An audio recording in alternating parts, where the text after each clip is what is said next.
Okay, so hello everyone, and thank you for being here. My name is Paul D'Ambrosio, and I teach Chinese philosophy at East China Normal University, where the 四海为学 collaborative learning project is based. I want to welcome you to our 8th book discussion of the 四海为学 collaborative learning project. Today, we're going to have a forum on Michael Hunter's The Poetics of Early Chinese Thought. We have a really nice group of scholars here to participate in this roundtable. They include Professor Trenton Wilson from Princeton University, Professor Du Heng from Wellesley College, and Professor Stephen Walker from the University of Chicago. We also have my colleague Joanna Gomes from East China Normal University here to chair our discussion. The book discussion will be about 2 hours total. We'll end promptly at 11 a.m. Beijing time. And for the first 90 minutes or so, we will have discussion from our invited speakers, and then we'll open the floor for questions and comments from the audience. Before getting things started and handing them over to Dr. Gomes, I want to just say a few things about the 四海为学 Collaborative Learning Academic Forum. The 四海为学 Collaborative Learning Project hopes to distinguish itself from some of the less productive conventional practices in contemporary academia. As posted on our website, we are not interested in male peacocks, in jerks, or in any form of egoism or self-promotion. We hope to curb all types of aggressive and "look at me, I'm smarter than you," or "don't I know so much," and similar attitudes that we sometimes find in academic exchanges. The Collaborative Learning Project seeks to accomplish these shifts in orientation during academic exchange by encouraging productive communication, humble discussions, real questions, and responses that are open and honest. We hope to foster environments where people truly learn from and with one another. So before introducing our chair, I just want to once again thank Professors Michael Hunter, Trenton Wilson, Du Heng, and Stephen Walker for joining us today. Our chair is Dr. Joanna Gomes. Dr. Gomes is a postdoctoral researcher at East China Normal University in Shanghai. She received her PhD from the Rural Federal University in Ekaterinburg, Russia in 2020. The title of her dissertation is Discourse of Offensiveness in Public Conflicts Over Art, a cultural philosophical analysis. Her research interests include ethical aesthetic discourse around art, the effective public sphere, and cultural conflicts in the age of algorithm-driven social media. We're happy to have you here today, Dr. Gomes. The floor is yours. Thank you so much for this kind introduction, Professor D'Ambrosio. And yes, and now I'm really excited to introduce the author of the book that we are going to discuss today, Professor Meg Hunter. Meg Hunter is an associate professor of East Asian languages and literatures at Yale University, whose research interests lie at the intersection of early Chinese thought and literature. His first book, Confucius Beyond the Analects, surveys the wealth of early Confucius material to argue that the Analects was compiled during the Western Han Dynasty, roughly 3 centuries later than the traditional view would have it. His current book project puts the early Chinese intellectual tradition in conversation with wisdom literature from around the ancient world.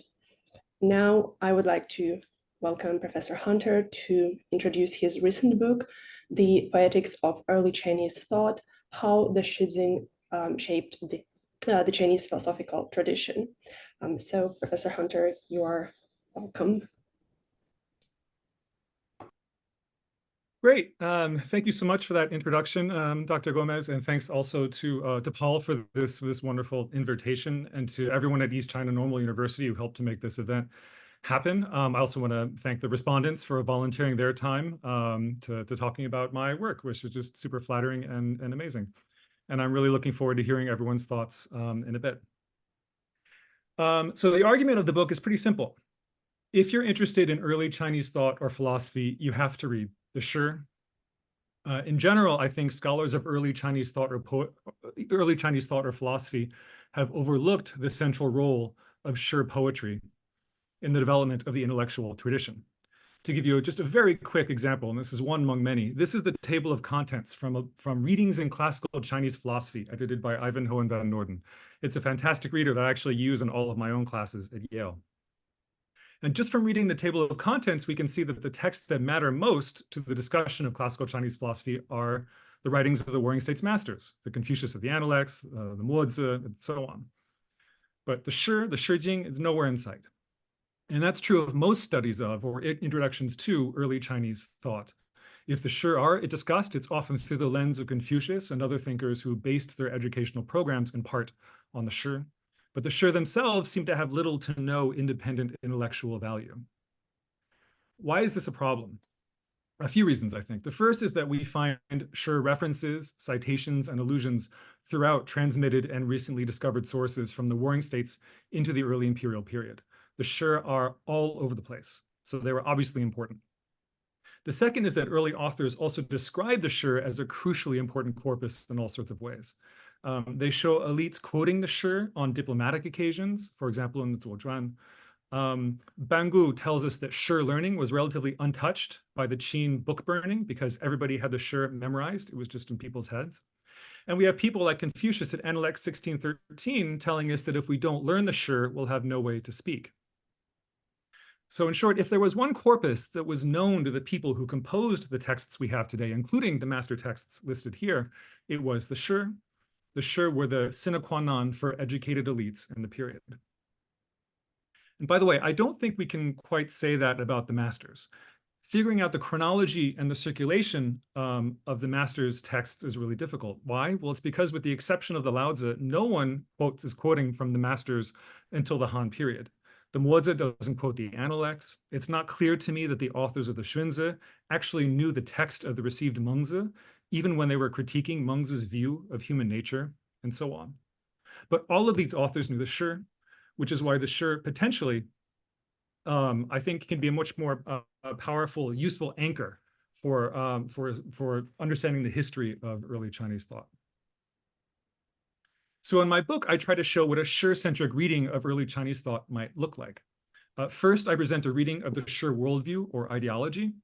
Then in subsequent chapters, I try to show how we might read subsequent texts, the Laozi, Chuzi, Shiji, etc., as responses to the Shi. And in the final chapter, I talk about the advantages of starting the study of early Chinese thought with the Shi versus starting with the masters. And in the time I have today, right now, I'd like to walk you through my reading of the ideology of the Shi as quickly as I can, because it's really the heart of the book, and it's also the part of the book that I think I'm proudest of. So let's get started with that. And the text we need to start with, of course, is the Shijing, or the classic of poetry, our most extensive source of the Shi tradition. Of course, it's by no means a perfect source of the early Shi tradition, and I'd be happy to address some of the problems of using the Shijing as a source in the Q&A later on if anybody's interested. So the Shijing is split into 4 divisions, and as we move through each of these 4 divisions, the anthology takes us on a tour of Zhou society. We begin with the heirs of the states, the Guofeng, which contain many scenes seemingly on the lower rungs of Zhou society. Scenes of farming, of hunting and gathering. Many of these poems take place in marginal spaces, in the wilds, outside of gates, and so on. And of course, a number of these poems famously feature female personas. Next come the minor odes, which feature more elite occasions like banquets, also a number of elite lamentations. It's a more elite perspective. And then in the major odes tell the story of the most important family in Zhou society, the royal family. So this section tells the story of the conquest of the Shang by King Wen and Wu, and it includes the founding myths of the Zhou people. And finally, we end up in the most central and sacred site of all, the Zhou ancestral temple. And the ritual hymns performed in the temple connected the Zhou kings to their ancestor spirits and other deities from whom they derived their earthly power. So for anyone who may not have ever read the Shi before, here's a representative piece from the minor odes. This is poem number 171 in the Mao collection. And here we see a few hallmarks of Shi poetry. For example, the opening prompt image, typically some sort of nature imagery. Here it's the happy fish that are swimming. The second feature we see is that classic abrupt transition to some sort of human scene or activity. Here, a banquet scene. And then, of course, there's also a lot of repetition and rhyme, so that only a few words change from one stanza to the next.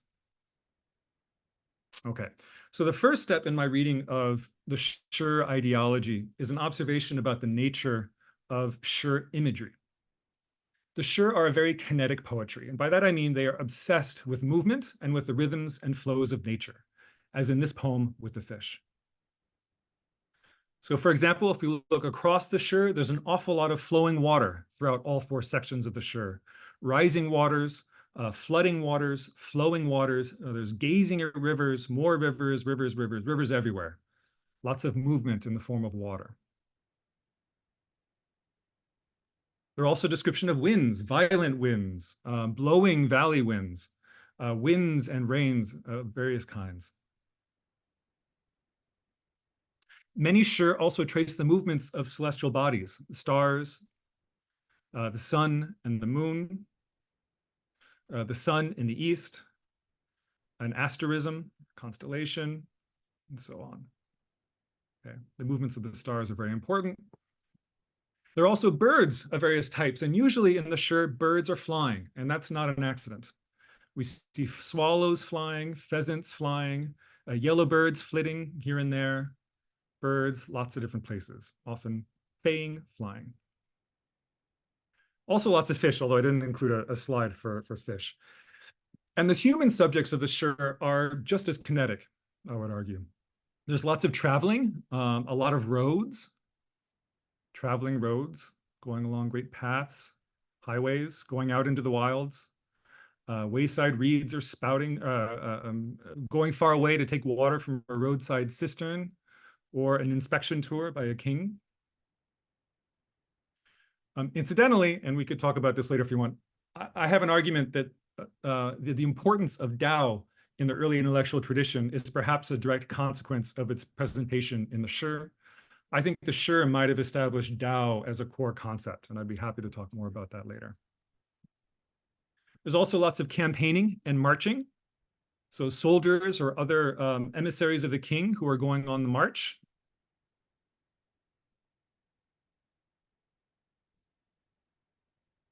And horses and carriages are important in the Shi for all sorts of reasons, but they're especially important for Shi poetics because they facilitate movement. Lots of horses, lots of carriages.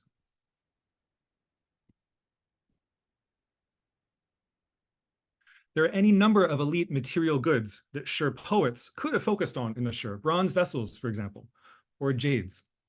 There's a few references to jades. There aren't many references to bronze, but Shi poets were obsessed with horses and carriages, and I think that's not an accident.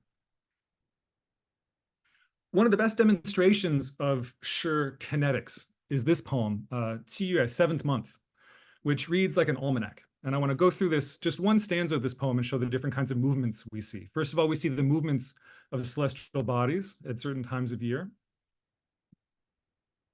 We see changing seasons, and also descriptions of fauna. Here, it's not a moving bird, it's a singing bird, but okay. And here in this poem and throughout the Shi, these non-human or natural phenomena are regularly juxtaposed with scenes of human movement and human activity. So in 7th month and other poems, we find people gathering plants of various kinds. And in the Shi, gatherers often have to travel somewhere before they can begin the gathering, as in line number 6 here, right? You have to follow a path to get to the place where you can gather the crops or the plants. And then, of course, at the end, there's the movement of going home. Gui. So this is the second step in my reading of the Shi tradition's ideology.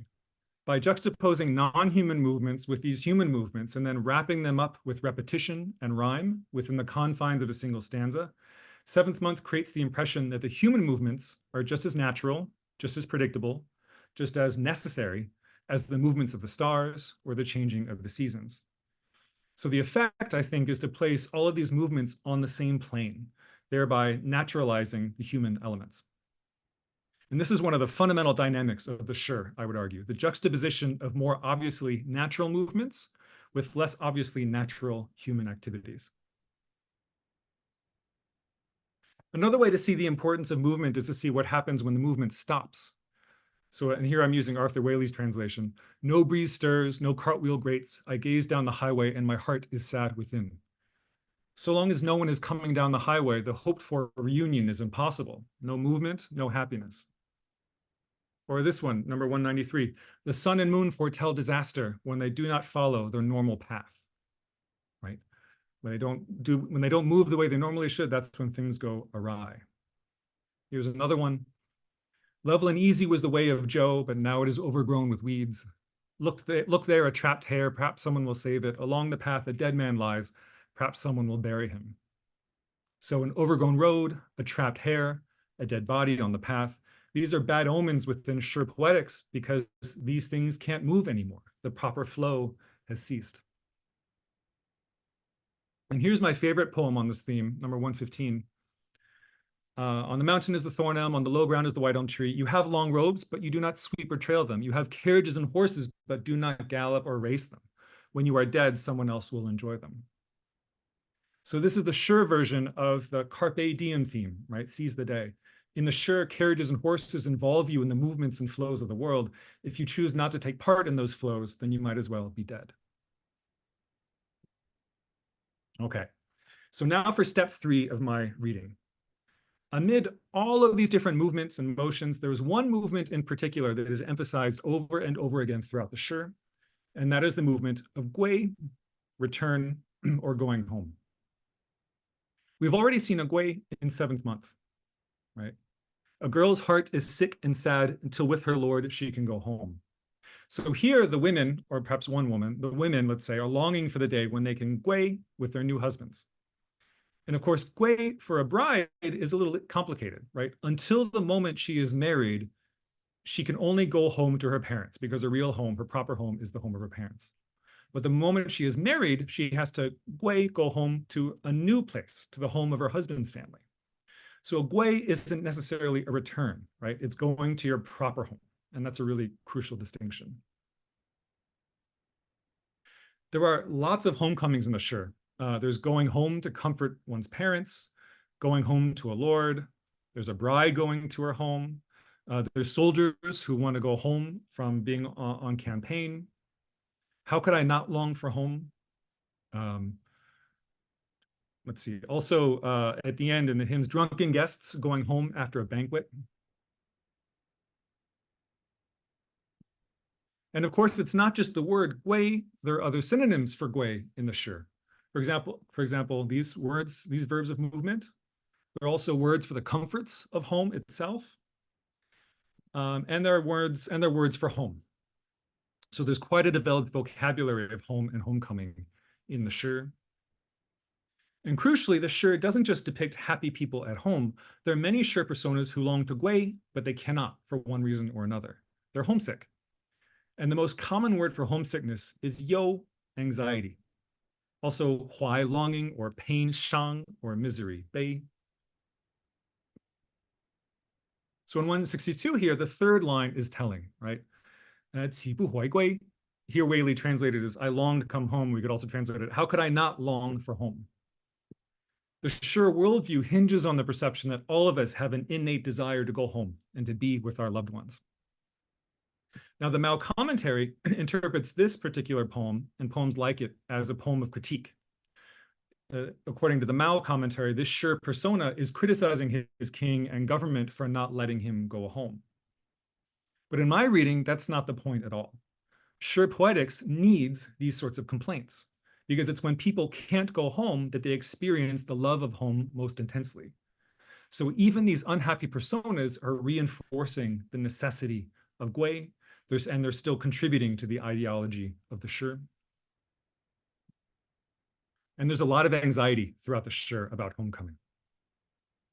All over the place. This particular line, Xinzhi Youyi, is the most common line in the Sure. It occurs 26 times in the Sure Jing. Lots of anxiety everywhere. Also a lot of longing, huai, longing for others, longing for loved ones, longing for homecoming. And of course, that's exactly what we see in 7th month. This sadness anticipates the homecoming of the marriage. So without the heartache, the marriage isn't so necessary.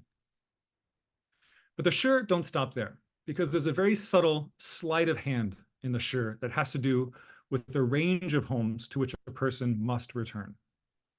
Lovers return to lovers, children return to their parents, campaigning soldiers return to their families, brides go home with their husbands for the first time.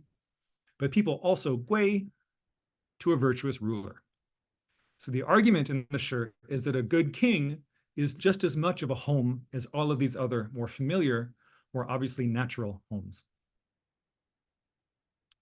And that's what happens in the 7th month, because if we fast forward to the very end of the poem, in the final stanza, the people prepare the sacrifices, they go up into the hall of the Lord, and they drink to his health. This movement is not explicitly labeled a gui, but in the context of the shi, I argue that's exactly what it is. It's a movement home to a Lord. So the shi worldview is designed to naturalize this very movement, the inexorable, the necessary movement of people toward virtuous kings. And this idea is perhaps most explicit in number 251. In the phrase, father and mother to the people, minzhi fumu.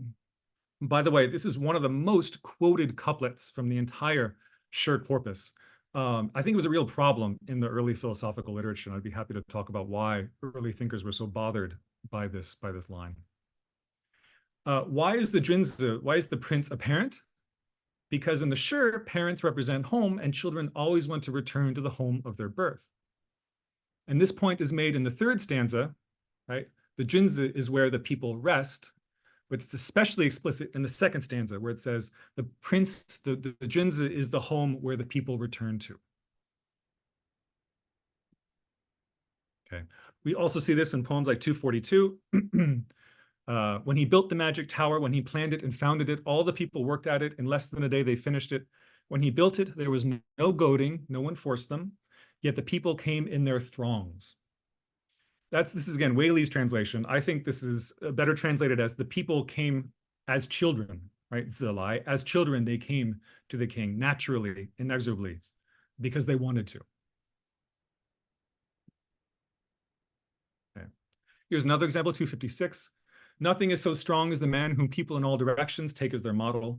Conspicuous is the movement of his virtue. People in all domains follow him. The key term here, of course, is de, the virtue or power possessed by the king that functions as a kind of moral gravity. If you have de, then people within your orbit will necessarily come home to you. Now, I think in the shi, understanding the movements of de is kind of a mysterious question. The shi isn't interested in really spelling out how exactly de works, but I think later Chinese thinkers took up this problem and tried to figure out how exactly this de worked and how it could be acquired. And by the way, it's not just living kings who have this magnetic power of attraction. This is poem number 131, which is, I think, the creepiest poem in the entire collection. And it's about the practice of companion burial. That's when the king's wives, or in this case, his assistants or officers, were killed to accompany the king into the afterlife.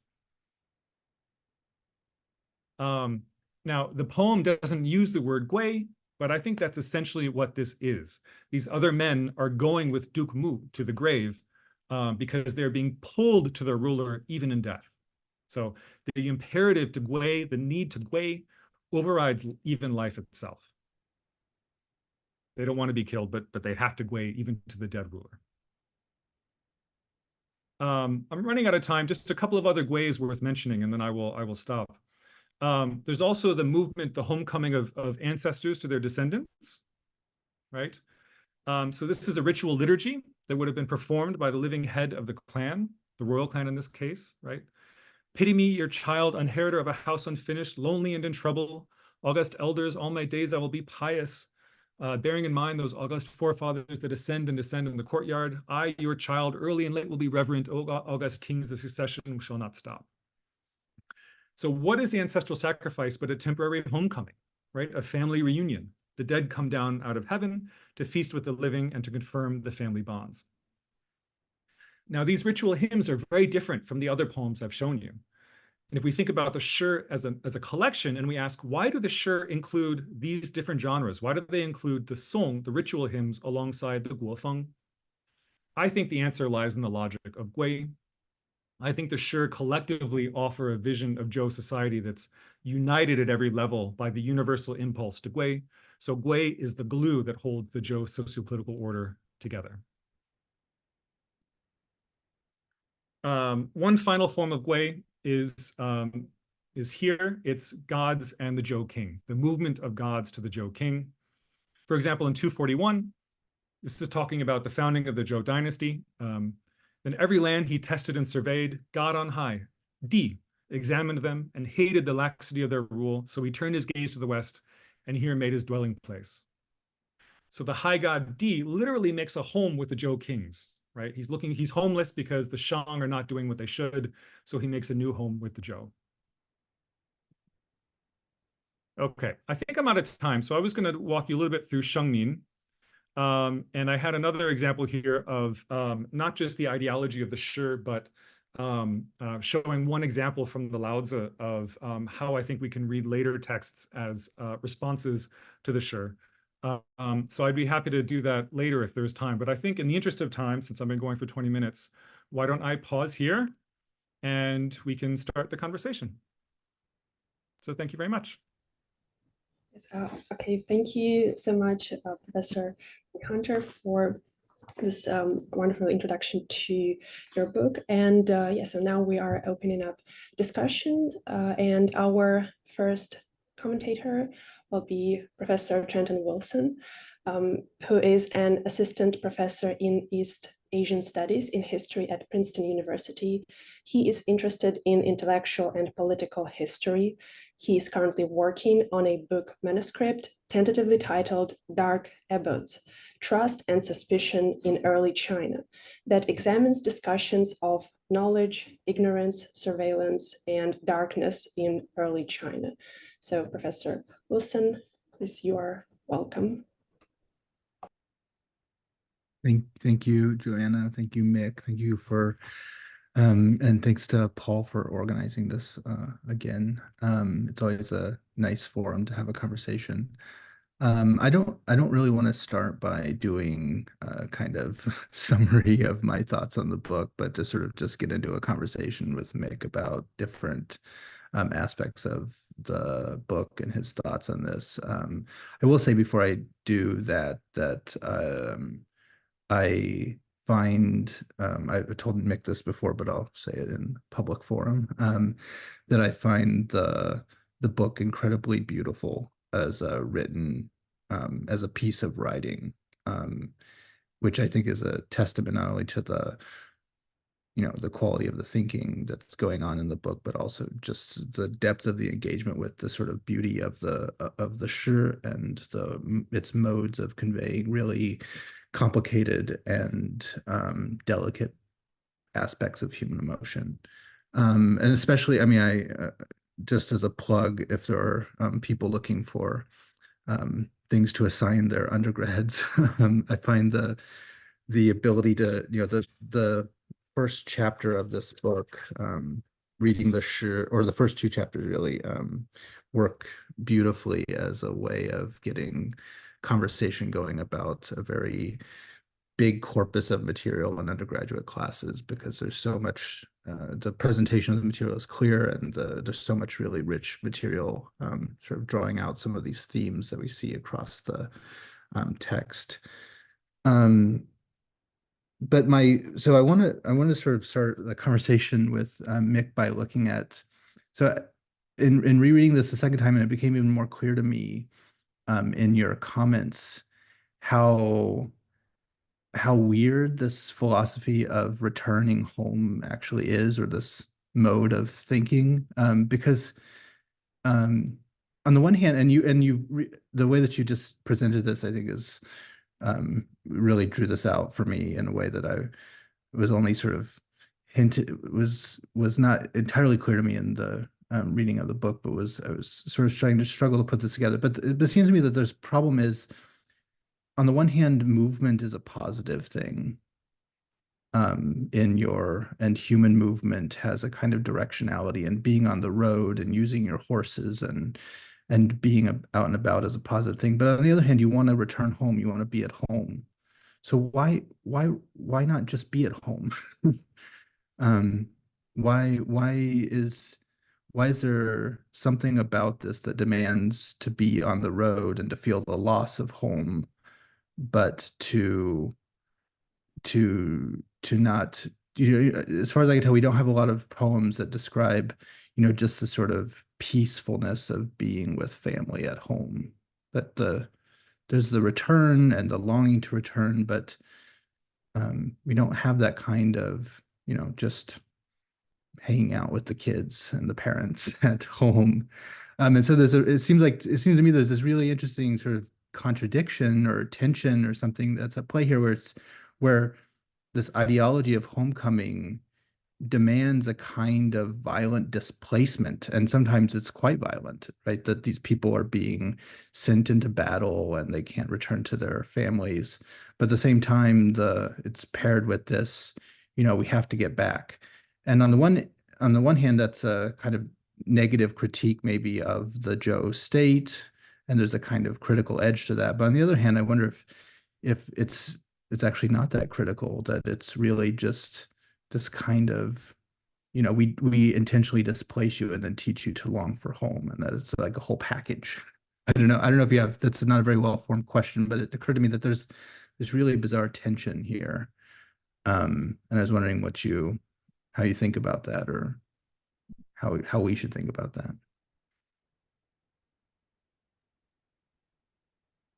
First of all, thank you for the very kind words about the book. That really means a lot. So yeah, sincerely, thank you. This is a fantastic question. Bizarre tension. I think that's right. So I have a couple of thoughts. But this is a question I'm gonna be thinking for a while about this problem. I mean, one initial reaction I have is that there is something profound. There's just something deep in Chinese literature or early Chinese thought, or maybe we could even see it in Chinese medicine. With the idea of flow being so important in medicine, and what are we doing? We're charting meridians and we're trying to see the flows of qi. That there's just something that seems to be so hardwired about how early Chinese thinkers thought about their world in terms of movement in all sorts of ways. And it's not just the Shi, I think it's all over the place. So I don't necessarily want to claim that the Shi are teaching everybody to think about movement in a particular way, or maybe they were part of the story, because I see it as maybe the obsession with movement or the focus on movement. It just seems to be how early Chinese thinkers are parsing the world in all sorts of different ways. And it feels foundational. It feels like when I read, a Chinese text one day and a Greek text the next, it feels, oh, the Chinese side is different in this particular way. That's one of the ways it feels Chinese to me. So there's something deep and mysterious and basic about that I don't quite know how to provide like a historical on one level. But if I am going to try to find a historical explanation or some sort of account for why that is, I think, I'm going to go to the political ideology angle, which is, the Zhou kings are portrayed as being so virtuous that everybody around them is just traveling to them, right? Mm-hmm. And what are the Zhou kings doing? They are putting together some sort of, we don't use the word empire to describe the Zhou polity, right? But they're putting people together. They're putting lands together, and they're asserting control over some sort of conglomerate of people and land, right? Some large territory, right? So they're trying to assert their control over it, right? So maybe as I think through it, maybe one answer to the question is that there is something about sort of an imperial construction, or sort of not just a little chiefdom, but a big kingdom with lots of different peoples, and they're conscious that there's centrifugal forces that are maybe pulling people away from the Zhou kings. And the Shi ideology is maybe a response to that. That no, we're not gonna allow you to move away. You have to move towards us, right? And so that constant movement to the center, maybe on one level reflects the political anxieties of the Zhou elites, but it's also their attempt to sort of say, no, we know you're going to be moving because movement's inevitable. We can't stop people moving. We're not the Lao Tzu. In Lao Tzu, we stop people from moving. we don't stop people from moving in the Shijing. Mm. And so instead, the trick is to make people move to the center. Mhm. I don't know. Yeah. Is that satisfying?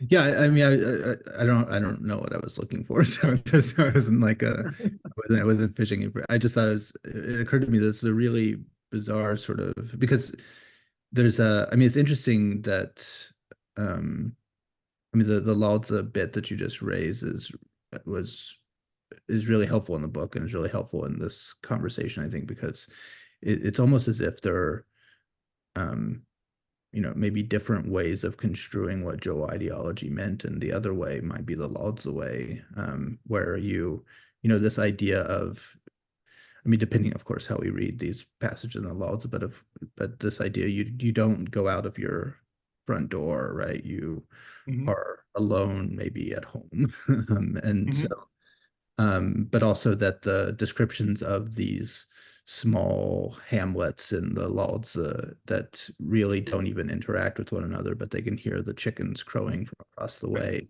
Right. Like this, like that's a different. I mean, I mean, one of the things that I thought was interesting about your book is that, I mean, you sort of think the shi is the Zhou ideology, but I think that one of the things that's quite interesting is that the description of Zhou ideology that you just had, where it's about this sort of movement, but coming back to the king, is one where the kind of grounded in the earth rural communities that you might envision in the like that story of the Fei Xiaotong story of of of of hearth and home in China, that you almost get that stronger in the Lao Tzu, where you have these kinds of like grounded communities where people don't like moving, and this sort of like the zhongqian, like it's a grave thing to move. That kind of thing seems to be almost more Laozian than, I don't know. Yeah, it does. I mean, and it's so weird when I first noticed this, that in the Shijing, in the Guofeng, there's so many people. People are out in the Ye, they're out in the wilds, or there's so many poems just outside of gates, right? It just seems so intentional on some level that people are not at home, but they're in these marginal spaces, which is just fascinating. I find.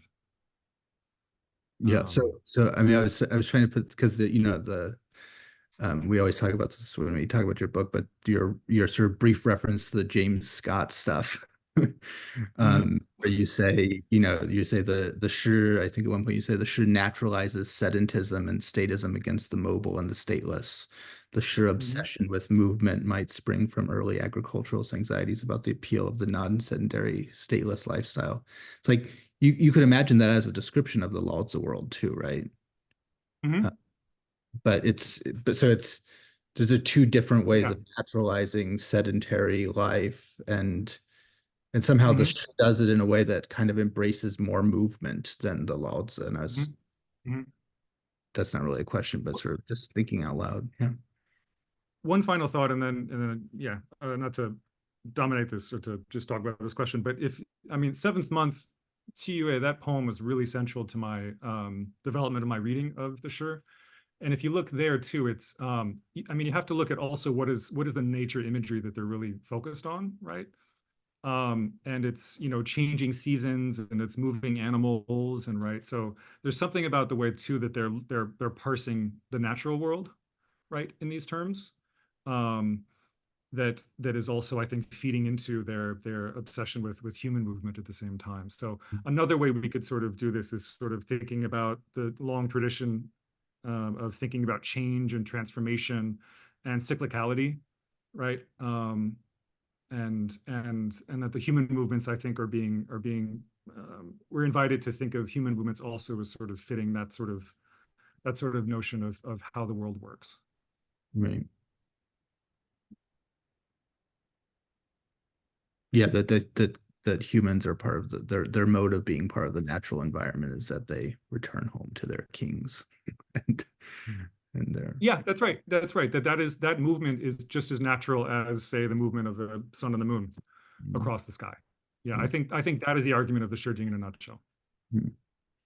The one of the other things that I know you talked about before, and in some of our conversations about this, you've been I know you've been thinking in the background, and this will be my last question because I'm taking up too much time. But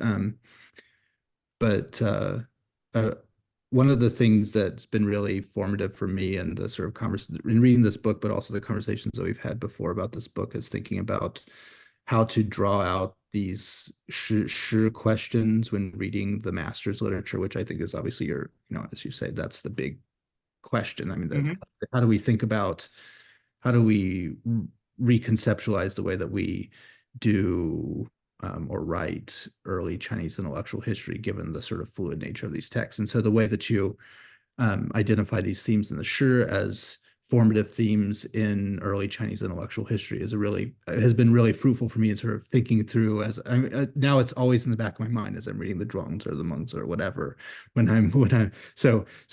anyone talks about going home or gui, this immediately jumps out to me in a way that it never did before I read your book, which is, a testament to it's all over the place. It's all over the place too, don't you think?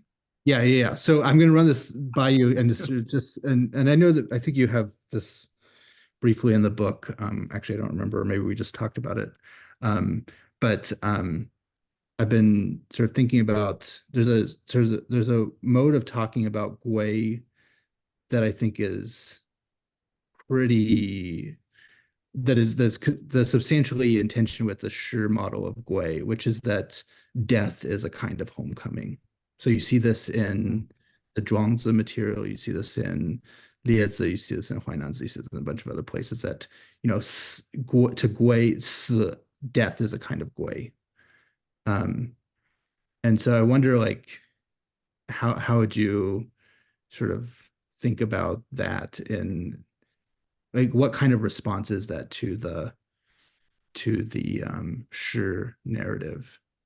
Life, I mean, in the Zhuangzi, the way it's paraphrased in some medieval sources, that the Zhuangzi description is that life is like corvée labor and death is the return home where you can finally be at rest, which seems to be quite anti-shi, and but maybe not,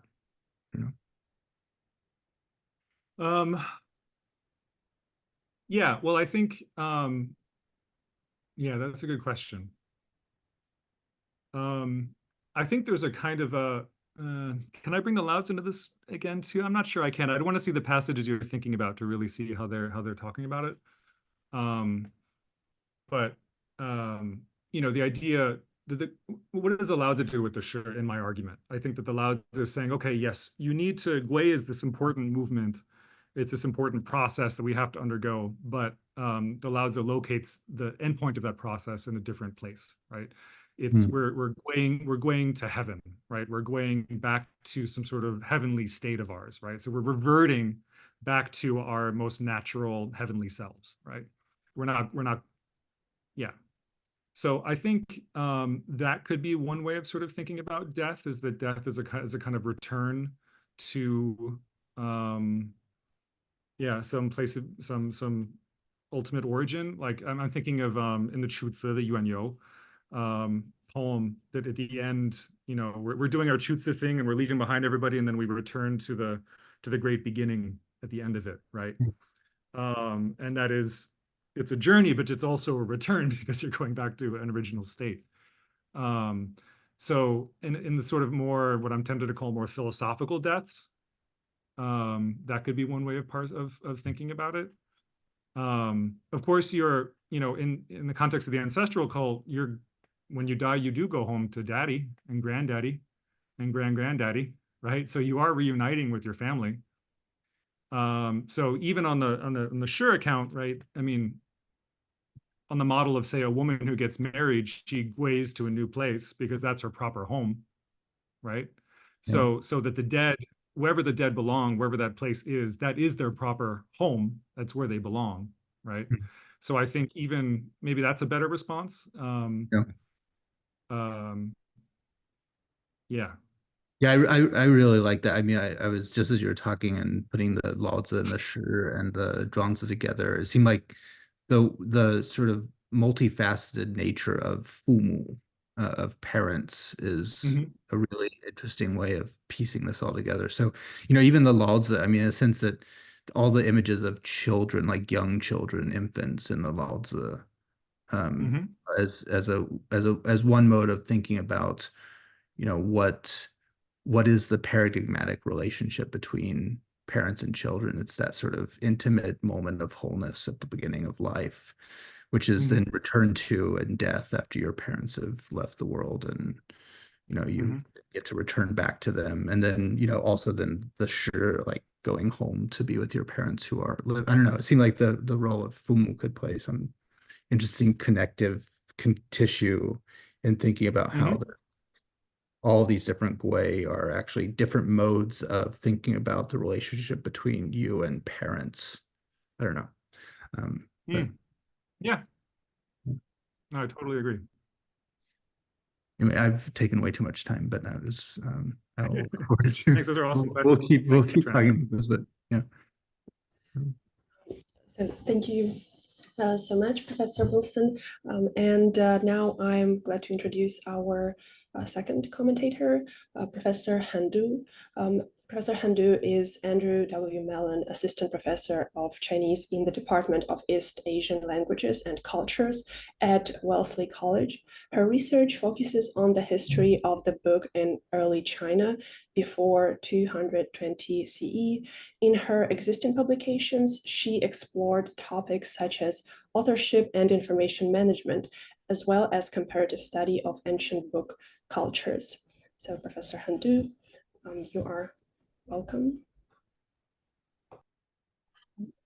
Thank you so much, Joanna, for this very kind introduction. And I also want to thank Paul and Mick for this invitation. I had a whole script for sort of underscoring the importance of Mick's book, but I also like Trenton's model of jumping into a conversation. Maybe I'll try to do a hybrid. I also want to echo Trenton in saying this is a really beautifully written book. I think I have some quotes here, such as, you know, the world of the Shi is a perpetual state of flow. To live in such a world is to be subject to its currents, as well as make elaboration on Shi's obsession with Gui. The tragedy of human existence is that we can't always be at home, or if we are at home, we don't always feel at home. I think maybe I'll just say a few things about to start about why I think this book is important from, you know, my particular perspective, informed by the stuff that interests me. As a book historian, I think the most exciting and challenging aspect of writing about early China today is to think about how to narrate a intellectual history or literary history that's no longer author-centered.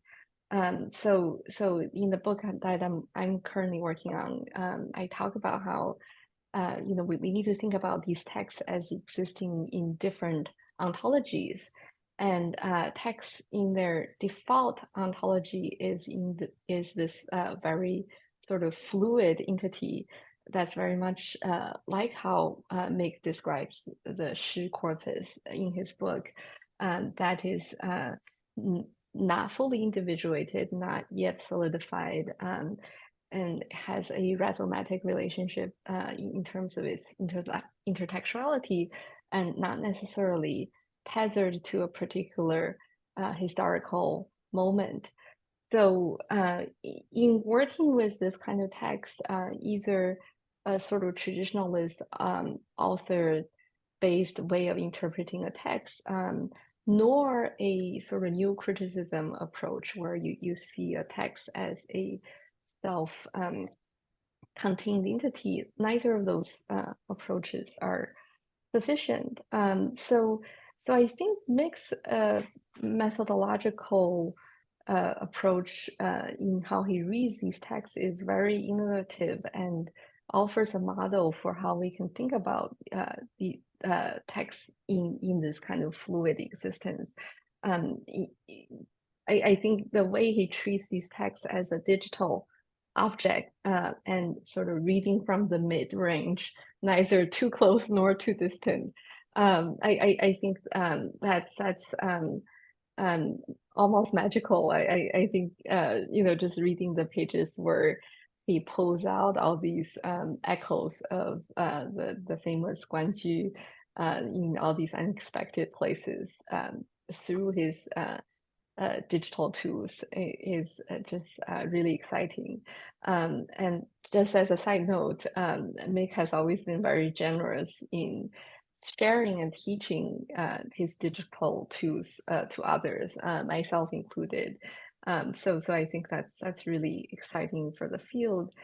So I think the other interesting aspect, thought-provoking aspect of Mick's work is sort of this reframing of what is philosophy, especially in the ancient context. So it made me think, okay, then maybe how would we re-narrate the intellectual history of ancient Greece if we start Greek philosophy with Homer? And I think Homer is a very good analogy in many ways because it's also a sort of almost a textbook-like set of texts for elite education in ancient Greece. So we can ask some similar questions of sort of ancient Jewish philosophy, but starting with the Psalms or of the Indian subcontinent, thinking, including more of the Rig Vedas rather than just the Upanishads. But I think maybe this is maybe a starting point where Mick and I can start to have a conversation. I guess I'd be curious, first of all, like how, knowing Mick also has a background in classics, how if we were to start with Homer, how that might revise Greek philosophy, sort of the history of Greek philosophy. But I think this train of thought also leads me back to this sort of question I always had for Mick. I think there is also this potentially destabilizing consequence for for sort of maybe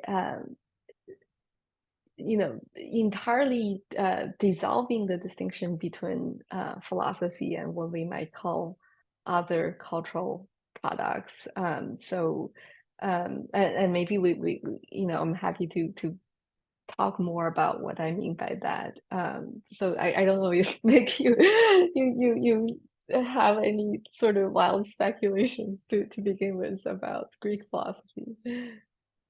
Oh, I mean, I do know about, there have been efforts definitely to bring Homer into the the history of Greek philosophy. I mean, nothing specific comes to mind because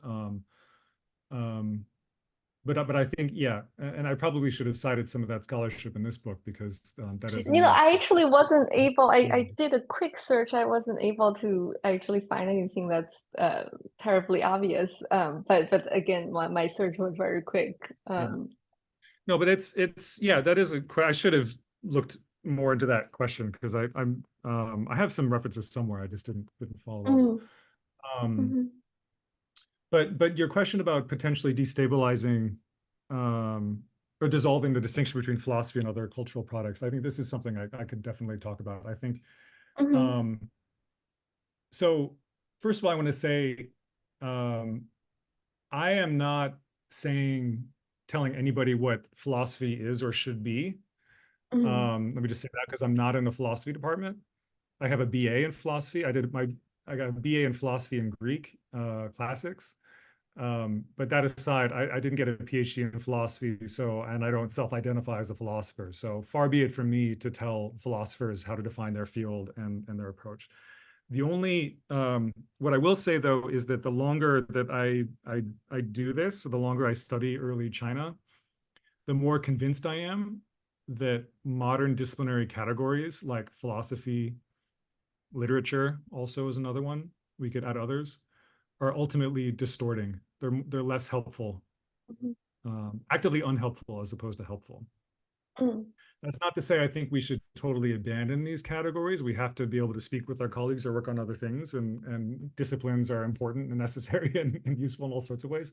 But just in terms of understanding, for me, the history of early Chinese thought or early Chinese intellectual history, whatever, it's when people start imposing these modern disciplines, and when they import all the disciplinary baggage and disciplinary expectations to the early Chinese context, that I think it ends up distorting things. And so the argument in early Chinese thought, I mean, I say it's not just philosophy that's a problem, it's literature, because of the way that the Shi were, especially in early 20th century, late 19th century China, put in the literature bucket, the literature category as opposed to the philosophy category, that had all sorts of consequences for how people engage with the Shi. And of course, I mean, it's just so obvious that early Chinese thinkers didn't have these categories, right? So I just find, as somebody who self-identifies as a historian of early Chinese thought, like, so much of the work that I do, the self-critical work that I do is trying to sort of bracket those disciplinary questions for like step 1, 2, 3, 4, 5 of my research. And then I get to step 6 and I'm like, okay, how am I going to sell this to people? How am I going to talk to people? And then I can sort of, bring the disciplines back in. But so that's why, so my argument is not like, oh, classical Chinese philosophy is this and it's not that. I'm not interested in making that argument. It's that for all of us who care about, for everyone who thinks that early Chinese thought is awesome, for everybody who loves reading Zhuangzi and Lunyu and Mengzi and all these texts and really trying to understand what they were up to and how they thought of themselves, like, if we really care about that project, whatever disciplinary label you put on that, then we need to read the Shi, because they cared a lot about the Shi and they were profoundly influenced by it, right? So yeah, so you say that's potentially destabilizing, and I would say, sure, but it's not. I'm not arguing that we need to do away with the disciplines. I'm just saying that you need to be mindful when studying cultures that don't have the categories that we do. And so the Shi Jing book is example number 4,806 for how that's true. There's tons of other examples, right? But this is a big one for me. Yeah, thank you. Actually, I think I had a lot of contradictory thoughts on this going into this, and it became a lot more crystallized as you were answering my questions. And I also want to say, the way I teach undergrads is always to emphasize that the distinction between philosophy, religion, and science is a very much a modern phenomenon, sort of an Enlightenment onward product. So I think maybe the way I would recapitulate what you just said is that I would 100% agree, sort of putting texts into different disciplinary buckets and not reading across them is much to the detriment of understanding of these cultures.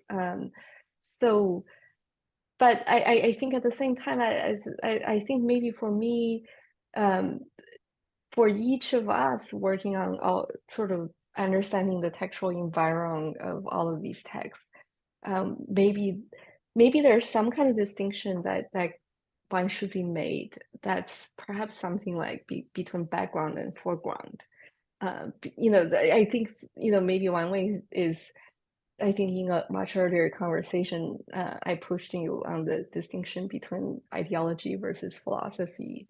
And that's something so part of me, when I read your book, I still wonder, is this a work that's reconstructing philosophy versus sort of more like an art school work that's reconstructing mentality? And I think that kind of distinction could perhaps be helpful, because I think what's so exciting about your work, and what I find to be very convincing, is that you're showing almost like the sort of the dark matter and energy in the cosmos, right? Like if we think about early Chinese philosophy as, all the masters, these are sort of the visible stars, but they're actually just sort of these small subset of the universe, and the center of gravity is actually the shi. But lucky for us, we can actually see what they are, or like the black hole at the center of the galaxy or something, right? So the masters, very often they're not directly speaking to each other, but they're all interacting with this larger thing, that's the sort of more broadly culturally shared thing. But to me, there is some value. I guess, yeah, maybe this is the book historian me thinking, right? Like making some kind of distinction between, like, what everyone learned as part of their sort of almost like K-12, even college education, right? Versus what they write as a PhD thesis. That's in many ways trying to react to that and pushing beyond the boundary of the sort of the basic education and shared ideology. So I don't, yeah, so maybe, the term philosophy in that context could be a expedient tool, and I don't like it, the term, to mean what, most Western philosophy departments wanted to mean. Okay, I think I'm already running out of time. So I guess, I have many questions for you, but my other question, maybe just to quickly state, you don't have to respond to it, but if maybe we have more time, later we could go back to it. I think another big challenge about this project is that I think part, for me, the big challenge of working on this period is that all of these texts are in flux in some ways, right? Like, until they reach the high. So sometimes it's hard to say who's shaping whom, right? So I mean, definitely the shi is overall older, and it's starting to stabilize much at the earlier state. But as you discuss in the book yourself, right, the way this text is written down was always informed by its interpretation, right? So different, you can imagine different thinker with different philosophical orientation would just interpret this body of verses differently and write them down with different characters and imbue them with different meaning, right? So what you presented as the central argument of the received shi corpus, which I find really enlightening, is the sort of like, humans should return to the kings, just as all the birds should return to their nests, right? But that there's almost like a correlative dimension to it, right? And I personally find that, the sort of correlatives way of thinking about the universe is maybe, by and large, a warring states phenomenon. I'm sure it can have earlier precedents, and maybe that's what's captured in the shi corpus. But I guess this is a long preamble to ask the question of, like, what you think of sort of the source of the guofeng, right? So the other parts of the Shi Jing, I think we can confidently say they arose from some kind of ritual context. But where exactly did all the guofeng material come from, and how it became part of the Shi Jing corpus? I think that's always been a very intriguing question. And I think, and the sort of ideology of this kind of naturalist interpretation of Gui that's sort of most pronounced in the Guofeng corpus.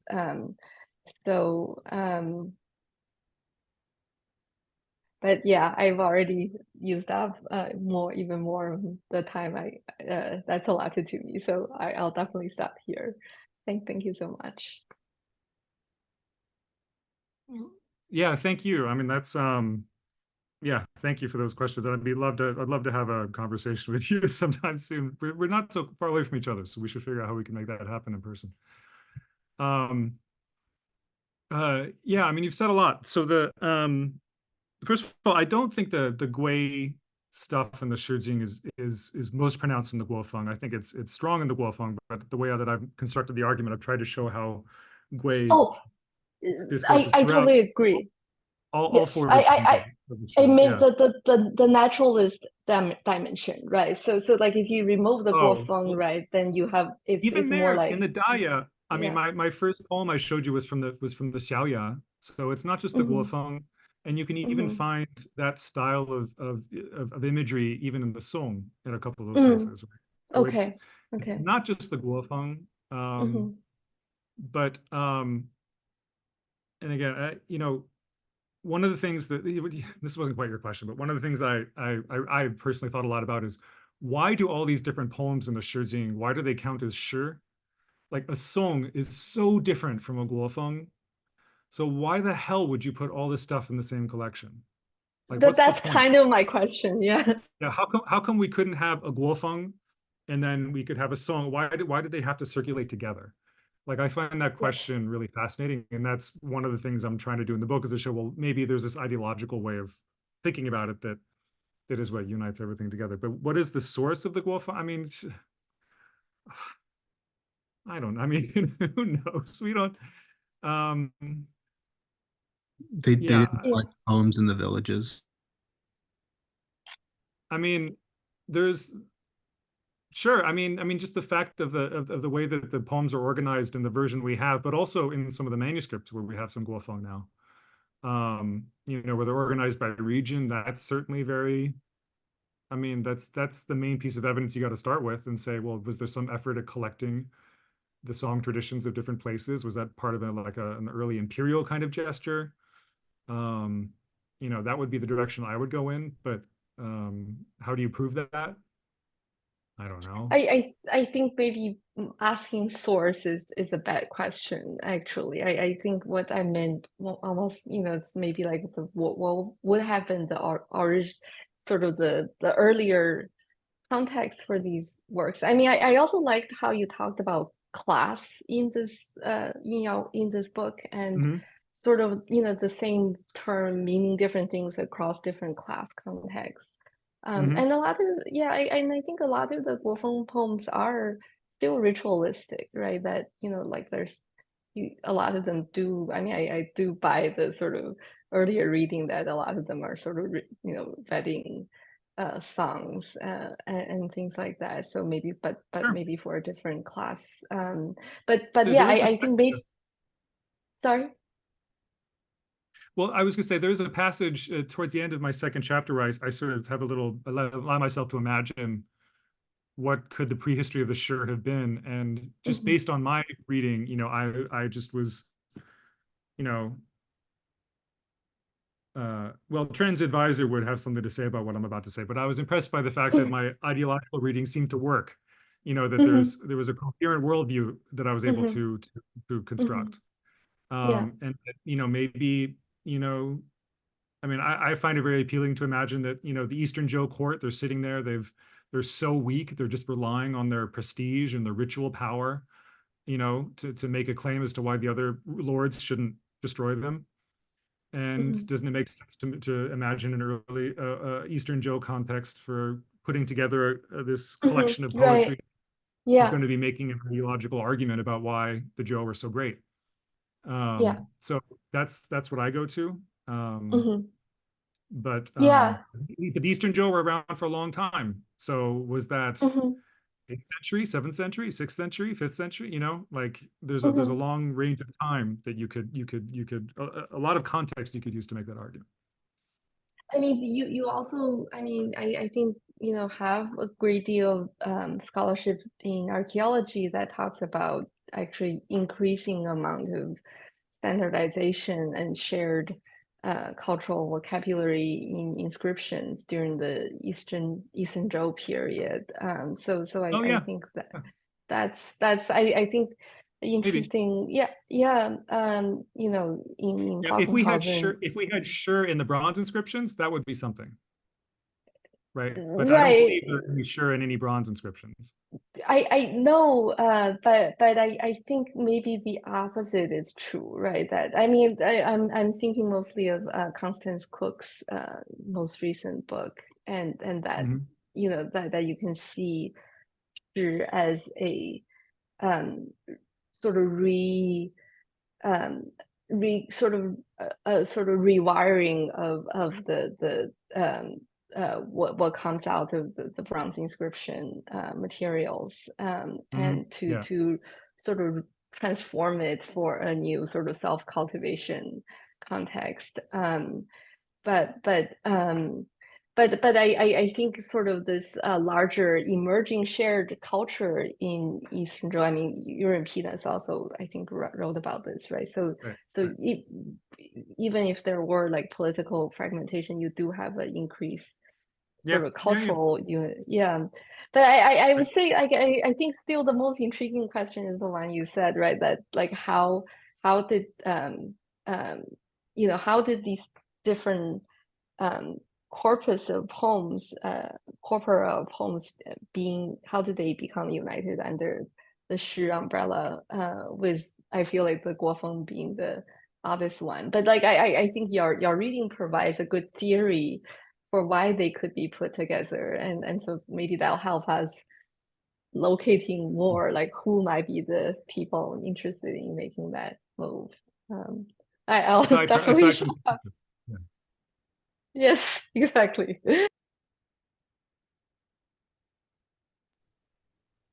Okay, yeah, no worries. I was just carried away by this interesting conversation. So thank you, Professor Handu. And now let me introduce our third commentator, Professor Stephen Walker. Stephen C. Walker holds a PhD in philosophy of religions from the University of Chicago Divinity School. He currently teaches at the University of Chicago and DePaul University. His publications examine certain texts that typically get called Taoist, especially the Zhuangzi and the Huainanzi, exploring this tradition as a dedicated systematic critique of the habits of thought and discussion that yield settled normative views and agendas. Stephen is co-editor with Brooke Ziporin of the forthcoming Routledge Companion to Chinese Philosophy. Professor Stephen Walker, please take your time. Thank you. It's lovely to be here as ever. The book was very deeply interesting to me. I am not the best person to have an informed opinion about matters poetical, philological, or historical. I'd like to focus my remarks on the very last chapter. I mean, not the very, very last, because that's a conclusion, but the last sort of body chapter of the book. It's called Comparing Canons, the Sure versus the Masters, because this is the chapter that most directly addresses the concerns that I typically have as somebody who does self-identify as a philosopher when I have to. This chapter features, among other things, a wonderful critique of the category of master's literature or master's texts that so many discussions in English seem to take for granted. I'll foreground two of the points that Mick makes in the course of this critique, which really stood out to me as important. The first one is that in their Western Han inception as a bibliographical category, the Zhuzi were a debased category. They were explicitly identified as less central and less unified and less authoritative than the so-called Confucian classics were. And this is something to keep in mind when we accord them centrality ourselves in our own reconstructions. We're disagreeing with the people who identified the group in the first place. The second thing I want to pull out from this last chapter is that we lack any evidence that the Warring States masters engaged each other on the level of reading each other's texts. And I want to stop calling them masters and start following Mick's example and calling them misters, because the is not that much of an honorific. It's kind of an honorific, but not really. They're the various misters. They're just kind of guys. We lack any evidence that those guys read books written by other guys. What we have evidence for at best is oral discussions that may not correspond closely to any of the textual materials that we actually have. Hence, anytime we construe a narrative of how those guys supposedly disagreed with each other and responded to each other, when we base that narrative on the texts that we have today, we're begging a huge array of questions. And we typically just ignore that. Or if we acknowledge how many questions we're begging, we whistle and carry on. Insofar as the category of master's texts does anchor our default way of talking about the early history of Chinese philosophy, the problems with that category can help to challenge our default habits of talking about the history of early Chinese philosophy at all. As Mick puts it on pages 187 to 188, quote, "Is a narrative model really the best way of organizing our thinking about the subject? Should telling the story of warring states thought be our overarching goal? The greatest failing of the master's narrative isn't that it gets warring states thought wrong, but that it misinterprets the challenges of telling its story." Hear, hear, I agree completely. Roughly in step with the enormous advances that recent generations have made in understanding what early Chinese texts are. To anybody out there who wants to work on early Chinese philosophy while suspending judgment about who wrote which master's texts when, I wholeheartedly support such efforts. In my view, the morass of transmitted and archaeologically recovered texts is just too complex, too strange, and too unmoored to encourage more than vague generalizations about how most of these writings originated. Now, I myself need to suspend judgment on the value of this book's conclusions for historians and philologists and other people who are deeply engaged in the ongoing revolution in how we think of classical era Chinese textual production. That's because my interests do not lie primarily with reconstructing our picture of how the corpus came about. I try to stay abreast of new developments in the reconstruction of that picture because I do want my interpretive and constructive engagement with Chinese philosophy to be answerable to the facts, whatever they may be. And I think that many of the people in this Zoom window probably have similar priorities to my own, which means that together, thinking through the implications of this book can help us to negotiate the often vexed relationship between descriptive scholarship on the texts and quote unquote philosophical engagement with the text. For present purposes, I take philosophical engagement to be different from philological, historical, and literary engagement, in that it's driven primarily by an interest in the potential truth and or reasonableness and or needfulness, in some sense, of the views that are being advanced in the texts that are being studied. I'm totally comfortable saying that the details of disciplinary divisions like philosophy, history, literature, etc., are artifacts of contemporary academic practice. I'm not so comfortable saying that being interested in whether a text's views are true and or reasonable and or needful is a product of the pigeonhole call philosophy. I think that philosophy is just the pigeonhole we currently have, whose existence best expresses that kind of interest and engagement with texts. Now, philosophical work on master's texts certainly doesn't replace philological or historical or literary kinds of work on them. Ideally, it stays well informed by all of them. But the fruit it yields, I would say, is different. It's centered less on improved descriptions, whether of the texts themselves or of what exactly happened in a particular time and place.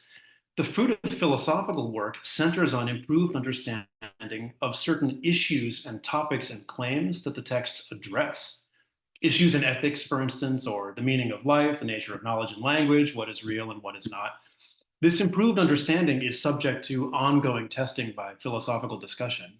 And that is a kind of discussion whose principal target has never been what a given text means or how it came about.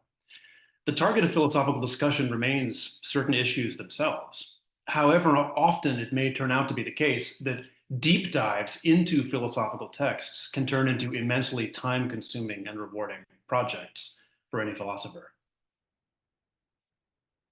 As I take it, philosophical engagement with texts treats them more or less as delivery systems for claims, arguments, and provocative points of view. There's no emic category in classical China that closely corresponds to quote unquote philosophy. But the corpus of writings associated with the various misters frequently engages in speculative, abstract, and challenging assertion and reasoning about a variety of areas that people here and now can recognize and care about, centered on the theme of Tao, or for my purposes, how best to act in life. Yes, literally a road, maybe the road home. In the fullness of time, it was how to act. I take Mick's point in this book that there is no corpus of texts more extensively attested than the Shi, if we want to understand how all of those misters were educated and what their common stock of elite ideology took as its points of departure. I doubt this tells us any more about their discussions and the ultimate significance of those discussions than the equally valid point that every ancient Greek philosopher had been educated in Homer, as previously mentioned. If Empedocles and Plato and Zeno of Citium and Pyrrho of Elis, to name only a few, could all rightfully regard Homer as a point of departure, what does that mean for their philosophies beyond the fact that they are all products of Greek culture? And I mean that question non-rhetorically.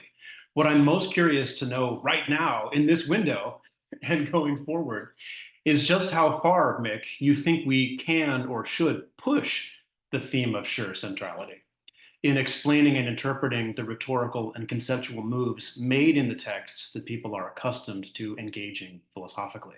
So take it away. I assume. Okay, unmuted. Yeah, thank you so much for that. And thank you for sending your comments earlier today. That was really helpful, or yesterday. That was really helpful. Yeah. So if I could just reframe your comment / question in a more critical way, what you seem to be asking is, do we really have to care when we're engaging philosophically with the misters? And I so appreciate that you are now taking that up. Do we really have to care about the Shi, right? If they are the claims that the misters are making can sort of be understood as claims, with reading the misters, as you say, as delivery systems for claims, right? With that kind of approach, that the claims still stand on their own in some way, and therefore that the centrality of the Shi, as I'm advancing it, doesn't necessarily have to be central to that claim evaluating process that is foundational to the philosophical project. So I want to say yes and no at the same time, but I can't. So I'll have to say kind of, or maybe with a question mark. So if all of those guys were educated, if all or most of them were not only educated in the Shi, but refer to them repeatedly, and if quite a lot of their discussions could be assumed to presuppose a familiarity with the Shi, I do want to know how far you think that informs our understanding of the philosophical claims they make, as opposed to being an observation that they had a certain kind of education.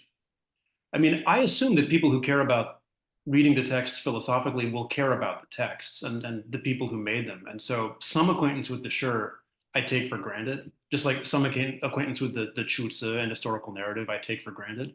I just don't know how informative it ultimately is about, Moist normative theory or, the development of epistemology culminating in texts like Mobian and Zhuangzi. And so I want to know to what extent you think it is useful for that kind of project. So, I think my answer to that is, don't philosophers love dialectic? Don't philosophers love debate? Don't philosophers love the tensions, the productive tensions of, having a certain position, and then somebody else looks at a position and evaluates it and comes up with their own position, and then so on and so on and so on and so forth, right? I think one of my main responses based on that is, well, if you love, debate and argument and the dialectic in that way, the Shi is I'm going to argue is what gets it started, that the Shi is not just the way, in fact, the way you just put it in your question is it's educational background, it's culture. The whole argument of the book is that it's not just background, it's not just culture. There's positions that are in this anthology, right? There's a worldview, right? There are claims that are being made. And I think it's very possible to see. I've tried to do that somewhat in the book, and even with I have an article in Philosophy East and West where I've tried to show how you can read Zhuangzi as a response to the Shi, right? That I think we can see. I see other texts, Lao Tzu, Zhuangzi, etc., taking positions in opposition to the Shi, right? And so the Shi is clearly a substantive. It has a substantive intellectual voice in this tradition. People are taking its claims seriously, and some people are setting out to refine those claims and elaborate those claims or fill in the gaps in those claims. For example, the Shi offers de as a really key concept, but doesn't really explain how it works. And I think you could read lots of subsequent texts as trying to work out, well, what exactly does de entail, and who gets to have it, and how do we get it? Those sorts of questions. So it could be a process of elaboration, or it could be pushback, right? In the way that Lao Tzu and Zhuangzi, I want to argue, are pushing back against the claims of the Shi. So I think I would have to take issue with your use of the word background there and say that I think what I'm inviting people to do is to see that the Shi is a voice in this. And there are claims that are interesting, and early thinkers are taking them seriously. Minzhi Fumu is an example. Why is Minzhi Fumu one of the most quoted lines from the Shi Jing? It's because this is a really provocative claim. In a culture where we are told over and over again that you have to respect your parents, right? And the relationship between a child and the parent is the most sacred, maybe foundational relationship. To be told that your ruler is your parent too, like, that's clearly a problem. And you can see when people quote that couplet, they have a question. Well, what exactly? How does that mean? I have to love the rulers? Is that really possible? Like, that's a profound question that's being posed, right? A challenge. It's a profound claim that raises lots of interesting questions. So, yeah, I mean, I think I want the lesson of my book to be that the Shi is they're making claims that our early thinkers are taking seriously, very seriously. Yeah, I will agree that my word choice might have been underplaying the centrality of the Shi to the discussions when I say things like background or education. I am curious to what extent you think the situation is analogous to the role of Homeric poetry in the Greek conversation, if you're comfortable remembering back that far. Because it seems as though, from my very amateurish engagement with classical Greek philosophy, that in the dialogues of Plato and Aristotle and so on, I mean, claims from the Homeric corpus, both made by the characters and seemingly implied by the poet himself, come up for debate and challenge various, initiate various cascades of thought. And I'm wondering if you see that as sort of analogous to what the Shi are doing for the mystics. Now that this is the second person who's asked me this question, I think I need to write a paper about this. And there's probably a lot of this is an area that I need to explore. So thank you for for the question. Well, yeah, I mean, first of all, there's all sorts of reasons why in the Greek context or the Chinese context, you would want to quote Homer or the Shi Jing. I mean, there's just, showing off your education, showing off your facility with this cultural canon was one. Mere ornamentation is another, right? So there's not going to be one answer to the question of why are they quoting Homer, and how are they quoting Homer in the Shi. But yes, I think it's pretty easy to argue that just as, say, in the Platonic dialogues, you find whole dialogues that it sort of begin or sort of conditioned by statements that Homer has made. That there are similar things happening in Chinese sources with, a quotation of the Shi Jing that starts a whole philosophical, quote unquote, dialogue, a didactic dialogue, shall we say, where there's a question about what does this mean and what can we learn from this? So yeah, I think there's lots of room. I don't have anything smarter to say other than that. I think it's happening in both traditions. But yeah. I may not really have time for a final question, but on the assumption that I do, What would you, I mean, do you envision anything as a kind of best case scenario for the kinds of accounts or overviews people should be writing instead of master's narrative overviews? I mean, you gesture toward it at the very end of the book. But so earlier you showed us a table of contents with like the standard lineup of great philosophers and all of that. I mean, if you were to fantasize a book into existence, what would its table of contents be, assuming it covers more or less the same areas? Or at least makes a go at Chinese philosophy on the evidential basis that you would want it to. Yeah. Well, there's a reason why what I call the master's narrative is so popular. It's a very nice, easy, self-contained framework, right, for doing, classical Chinese philosophy. So I don't know if anything I could propose would be as pedagogically convenient or as readily adaptable as the master's narrative. It's really been tremendously successful for all sorts of reasons. But I do teach ancient Chinese thought, and when I do that, we start with the Shijing, and we include lots of texts. We do classic changes also pretty early on in the semester. That's also something we see in introductions to classical Chinese philosophy. But I end up using a lot more poetry in my teaching. Chuzi is another one that I think there's really interesting claims that are being made in the Chuzi. So I think poetry as a large amorphous category has a lot more intellectual, historical, or even philosophical interest than a lot of people in the field give it credit for. So I'm basically just interested in expanding the number of texts that we bring to the conversation. And I don't see any reason to a priori exclude poetry or say a big compilation like the Lucia Trincio or any number of other texts that aren't so readily associated with singular thinkers. I think in your comments you said to me, you didn't mention it just now, but the great man approach, right? Texts that don't fit this sort of the great man, great thinker approach. I think you can find interesting ideas, or to use your language, interesting claims in all sorts of genres. And I think I'm just interested in expanding in my own teaching. I do everything I can to sort of expand the range of genres that students are exposed to. So, yeah. Beautiful. I don't know about that, but thank you. Thank you, Professor Stephen Walker. So now we have still some time for questions from the audience.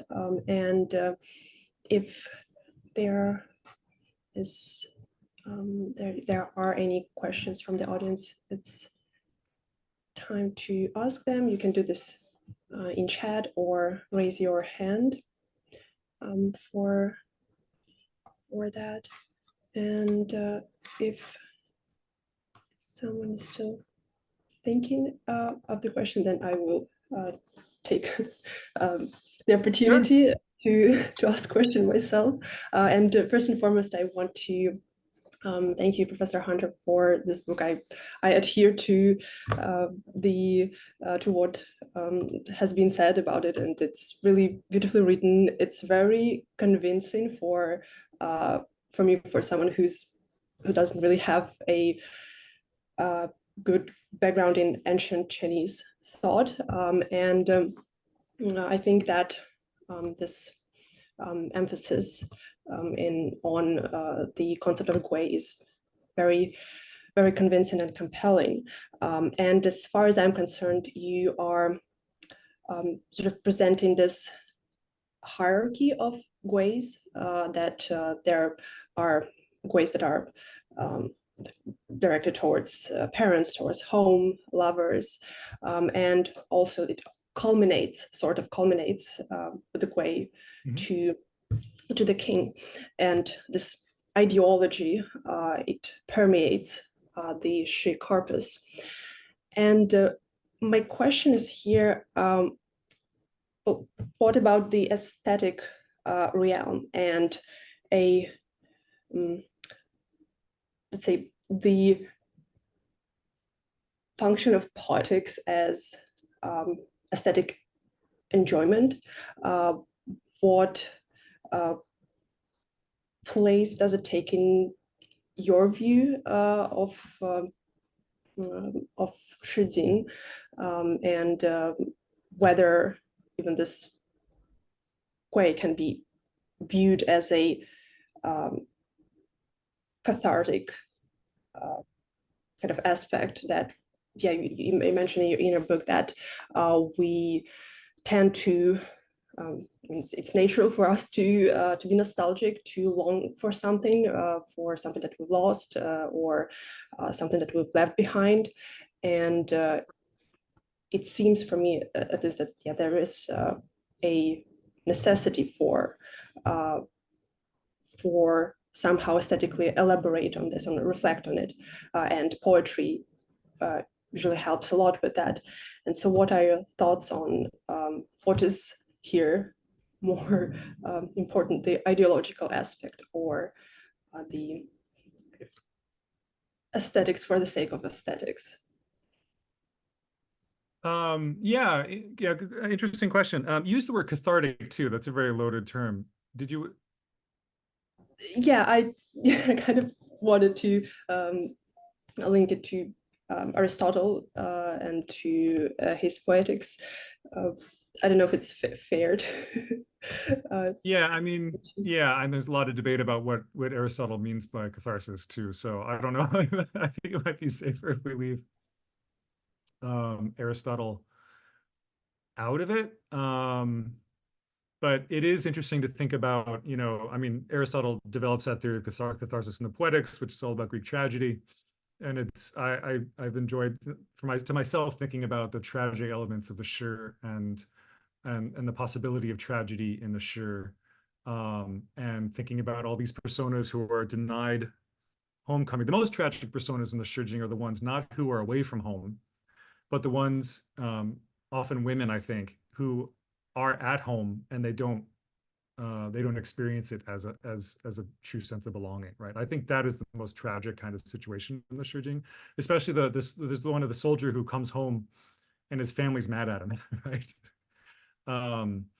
And he's lamenting this fact. I find those really powerful, and that those moments of tragedy, if we can use that word, of the shurjing are sort of moments where I think the authors of these poems are sort of exploring, the way I put it in the book, like the wrinkles are sort of the consequences of this weird homecoming obsessed ideology, that what is Gui really, and is it just about the movement? Well, it can't just be about the movement. It has to be about a sense of belonging. But whose fault is it if you don't experience that belonging? Is it your family? Is it you? Is it the ruler? There's all these ways that I think the tragic poems are sort of working out real questions in sort of the ideology. Okay, but that wasn't your question. Your question was about aesthetics. Yeah, I mean, this has been kind of, your reaction or that question is sort of, in the history of shur scholarship has been an important one, especially more recent years. I mean, for millennia, the shur, or centuries, the shur were read as, didactically, right? I mean, it wasn't the Chinese tradition, if we can generalize in that way, is not for most of it was reading the shur as lessons, right? That the Mao tradition says that we can read each shur as an insight about the sort of the moral state of the Zhou dynasty, or even the Shang dynasty as well, right? And so you can read it as a sort of this didactic story about, good rule versus bad rule. And that's what the shur are for. But then, there have been voices in the tradition that have tried to read the shur more, that have read the shur more aesthetically, and have sort of seen that the limitations of that didactic political reading. And so there've been all sorts of people who have, in the tradition, who have tried to jettison the Mao, and read the shur, as poetry. So I guess you could say, I mean, I talk about, yeah, I mean, to me, the shur has an aesthetic. I mean, and the way that I talk about aesthetics in my argument is by talking about shur imagery and how shur imagery is constructed and how it's deployed. But clearly I put all of this, I read it all in a sort of as ideology ultimately. So in this book, I haven't really, there's not really any moment in the book where I really stop and say, well, what is the aesthetic response to this, and or anything like that. So, I don't know. I'm kind of babbling because I don't know if there's a great response for you, but in Chinese literary thought, I will say though that the problem of imagery in the Chinese tradition, to quote Pauline Yu, right, has been really fundamental, and the way that how people read these images and has been a fundamental question. So if you're interested in sure aesthetics, there's a long history of engagement with these sorts of questions. It's just not quite the project of this particular engagement with the sure. Yeah, thank you, Professor Hunter, for this response. And now we still have some time for questions, and maybe some of our commentators want to follow up and continue the discussion, or go to certain topics that already were discussed today. Because we still have some time. Yeah, Professor Handu, please, welcome. I mean, if no one else, if our audience member on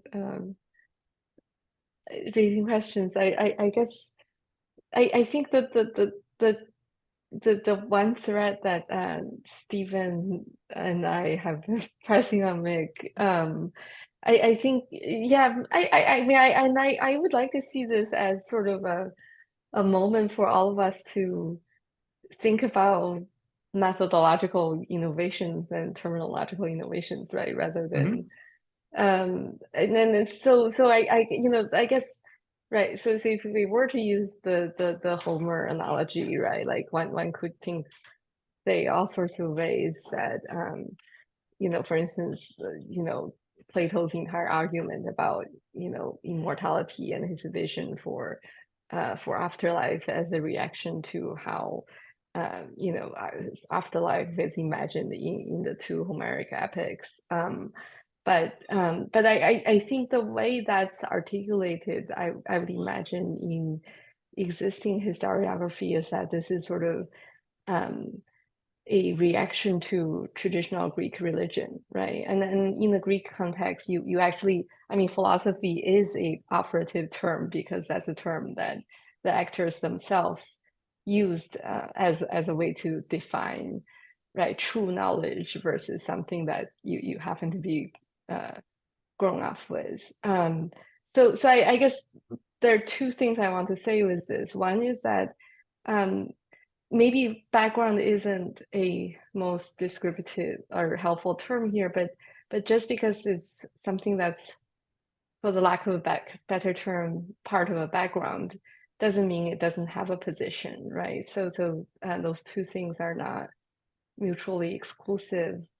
But I think, since so much of academia is modeled on like how the Western tradition is articulated, in that particular case, it just so happens, I think the term religion versus philosophy is used for articulating those two dialectic relationships. And then what comes after Plato, it's almost like now you have its own discursive space, so then you no longer think of it as this kind of background versus foreground, but just sort of some kind of intertextual engagement from that moment forward. So maybe in some ways what you're trying to articulate here is also, to me, some kind of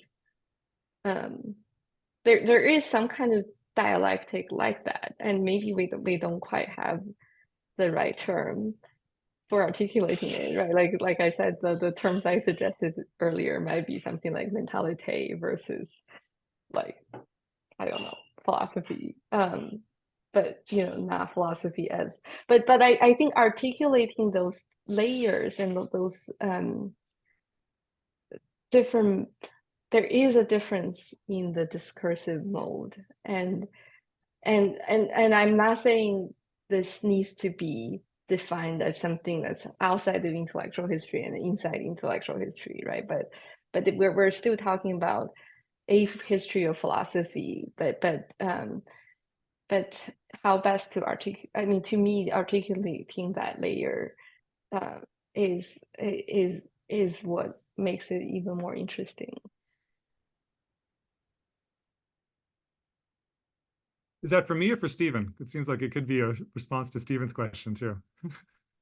Or maybe all of us. If it's for me, I'd like it to be directed to Mick. I want to hear his opinion.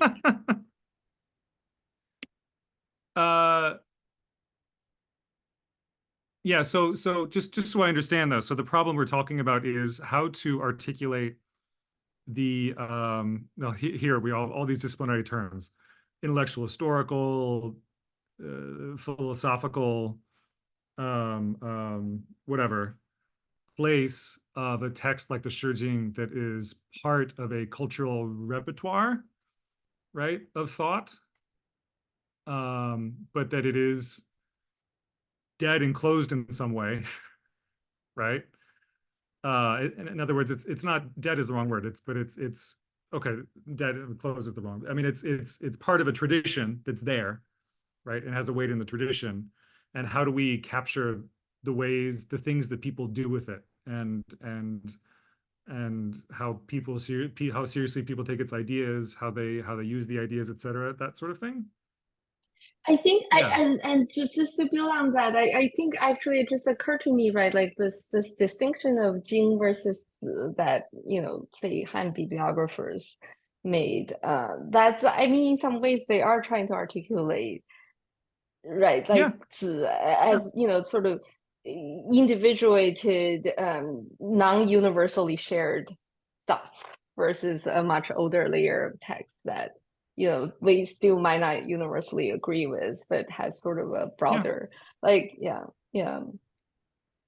Yeah, so there is a pretty robust vocabulary for how Chinese authors, thinkers, I mean, they were engaging with their own tradition very self-consciously, right? So I think in many ways we could just follow their lead and listen to them, right? So yeah, so yeah, I'm not quite sure what more to say beyond that, but maybe we solved the problem.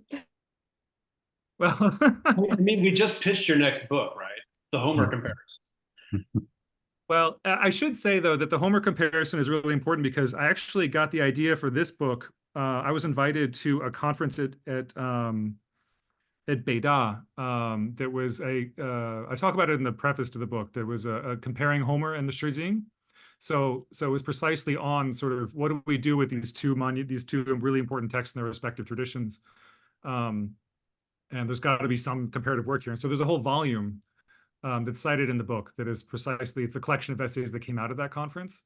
From my perspective, and so I was reading the Shijing again on the plane flying to Beijing, and I read it from cover to cover, Whaley's translation, and then just started having ideas, and that's what turned into the book. The conference itself, it was fun because it was great people, but it wasn't that successful, if I can say that. I don't think anybody who's on the call was at the conference because, people were just giving papers that were like, well, in Homer, in the Greek context, there's Homer and it's got this importance and this history. And in the Chinese context, there's a Shijing and it's got this history. And it was really hard to sort of put the two in conversation because the Shijing and Homer are such different texts. And at the conference, nobody quite figured out how to square that circle. But I think maybe looking at how these texts are actually embedded in philosophical discourse might be the way to do it. Yeah, that would be fun. That would be a fun paper to write.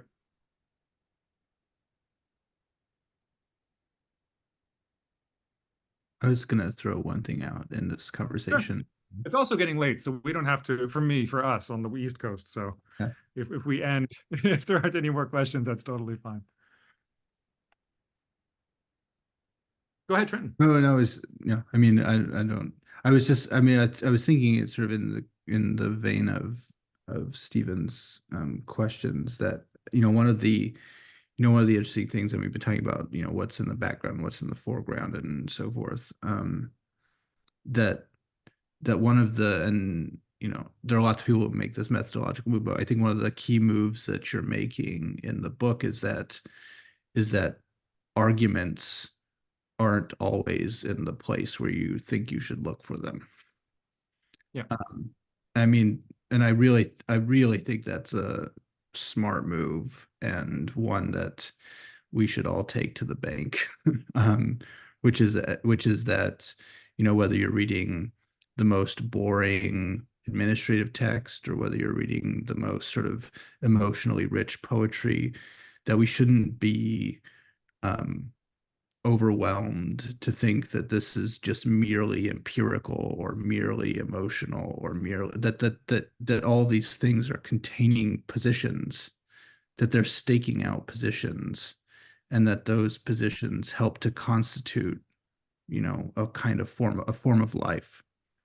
And that form of life can't be dealt with purely in terms of propositional testing, right? Like what becomes persuasive in a particular context is not what you can syllogize your way into, right? It's about the kind of set of assumptions and set of claims that are being made within that culture that are being made in lots of places. And I don't know, it seems like like if we're going to argue for why it is even sane to talk about a ruler being parents, then taking the seriously seems to be an important thing. Like otherwise, like there's no. It seems to me like there's no way of sort of arguing your way into that position unless you sort of are taking seriously some of the other things that people find persuasive as they're articulating arguments in these various genres. I don't know. That would be my 2 cents on that. Yeah, I think that's very well said, Trenton. I really like the way that you put that point. Yeah, I couldn't agree more. We also have a question from the audience. Liao, you can ask your question now.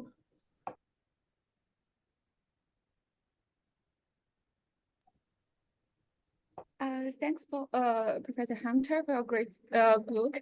And I have a question about what you're talking about, that the book 诗经 and it's connected to the whole early China thought, and especially as you presented, like Confucius, Mencius, and other scholars in early China, and also about your topic about the going home. My question is a connection between the two, because as you mentioned that the gui is a essential topic in the 诗经. I'm wondering whether this topic is also connected to other texts that cite the 诗经 directly. There also this topic also appears, for example, in Mencius, when Mencius cites 诗经 in the original text, or Analects or any other text.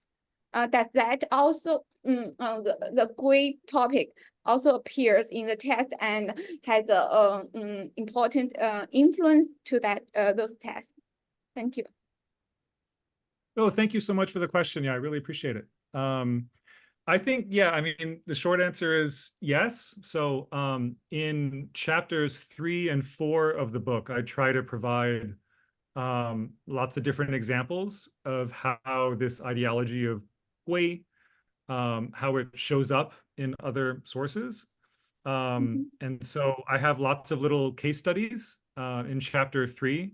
So if yeah, you can email me. I can send you the chapter if you're interested. So yeah, I think it is not hard to find these references to Gui and sort of assumption, not just references to Gui, but an assumption in lots of different texts about the central importance of Gui as a movement, especially when it comes to kings, like truly virtuous kings, that everybody is going home to a king. I think you can. It's not hard to find that idea in lots of different places. Not so much in the Analects, if memory serves, but certainly I think in the Mengzi and plenty of other texts, I think it's there. And I think you also find texts like, so the Zhuangzi, right? The Zhuangzi is not a text that likes Gui. The Zhuangzi is a text that likes You, right? You is the opposite of Gui. It's going off somewhere else that is not your home, right? So I think there's also a way to or another one is Chuzi, like Li Sao, right? So in Li Sao, Qiyuan he can't stay home because he's not being treated well, right? So he has to leave his home and go somewhere else, right? So I think it's also possible to read things like Zhuangzi, Li Sao as a response to the Shijing, right? That they're trying to say there's other things we can do besides Gui, and it's Yo, or it's just leaving and saying farewell forever. So that's what I try to do in chapters 3 and 4 of the book. Wow, oh, that's wonderful. Thank you, Professor Hunter. And I just want to follow up a little bit about you're talking about the kind of opposite between the Gui and You. So do you think it also has some connections or similarities between these two topics? Yeah, I have a paper that I wrote on this topic, on the difference between Gui and You. And so I'm trying to argue that we can read the Zhuangzi against the Shijing, and the Zhuangzi is saying, you know, yeah, the Zhuangzi, I want to argue, develops You as an alternative to homecoming. I mean, and the Zhuangzi actually says at a couple points in chapter 2, it says we're basically homeless, that we don't know where we should belong. We don't know where to Gui. And so the Zhuangzi, in response to that, I think feeling of homelessness, maybe even epistemic homelessness, is we allow ourselves to Yo. So yeah, I want to see a direct connection there. Oh, thank you. Yeah, thanks for the question.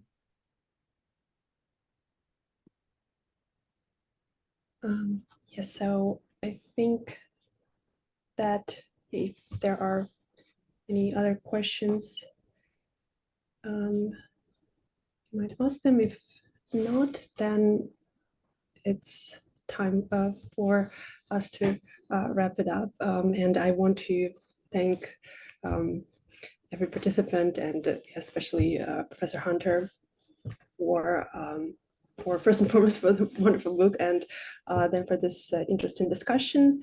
And yeah, so yeah, hope to sincerely, I want to say thank you to everybody for taking the time to be here, and for everyone who took the time to read the book. I sincerely appreciate it. I would love to return the favor at any point with your own books. I'd be very happy to do that. I look forward to doing that. It's a very humbling but flattering experience to have so many smart people take the time to engage with one's work. So I sincerely appreciate it.